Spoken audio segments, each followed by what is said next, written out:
வணக்கம். எல்லாரும் எப்படி இருக்கீங்க? திருச்சிற்றம்பலம். தென்னாடுடைய சிவனே போற்றி, என் நாட்டவர்க்கும் இறைவா போற்றி. நம்ம வழக்கம் போல் அந்த அப்பர் சுவாமிகளுடைய 7வது பாகத்தையும் நாயன்மார்களுடைய 10ஆம் பாகத்தையும் வழக்கம் போல் அப்லோட் செய்திருக்கிறோம், ஆங்கிலத்திலும் தமிழிலும். இதில் ஒரு முக்கியமான ஒரு சின்ன பாகத்தை எடுத்து இப்போ பேச போகிறேன். அது என்னென்னா, திருச்சத்திமுற்றம் அப்படிங்கிற ஊருக்கு அப்பர் சுவாமிகள் போகிறார்.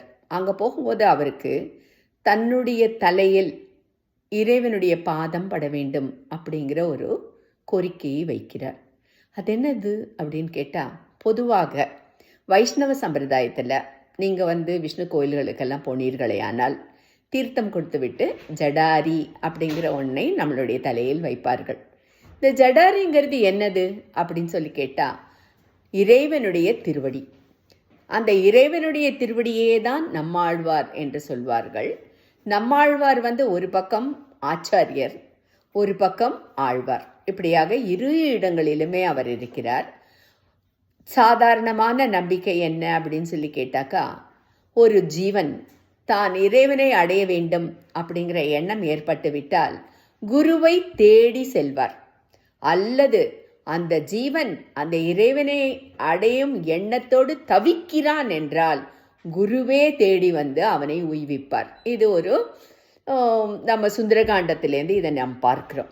அதனால் இந்த இடத்துல பெருமாளுடைய திருவடியை, அந்த ஜடாரி என்ற திருவடி என்ற நம்மாழ்வாரே நம்மளுடைய தலையில் வைத்து இறைவனுடைய திருவடி சம்பந்தத்தை நமக்கு ஏற்படுத்தி நம்மை உய்ய வைக்கிறார் அப்படிங்கிற கருத்தோடு தான் அந்த ஜடாரியானது நம்மளுடைய தலையில் பதிக்கப்படுகிறது.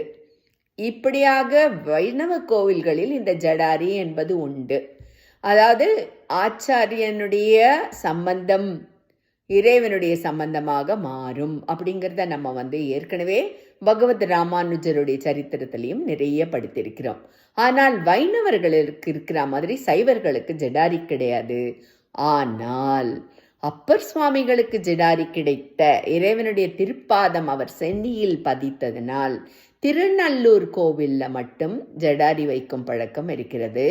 நம்ம இதை பற்றி நிறைய அடுத்த வாரம் நம்மளுடைய அப்பர் சுவாமிகள் பாகம் 8 படிக்க போகிறோம்.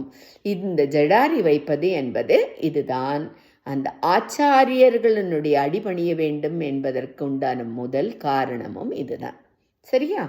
நன்றி, வணக்கம். தென்னாடுடைய சிவனே போற்றி, என் நாட்டவர்க்கும் இறைவா போற்றி. திருச்சிற்றம்பலம்.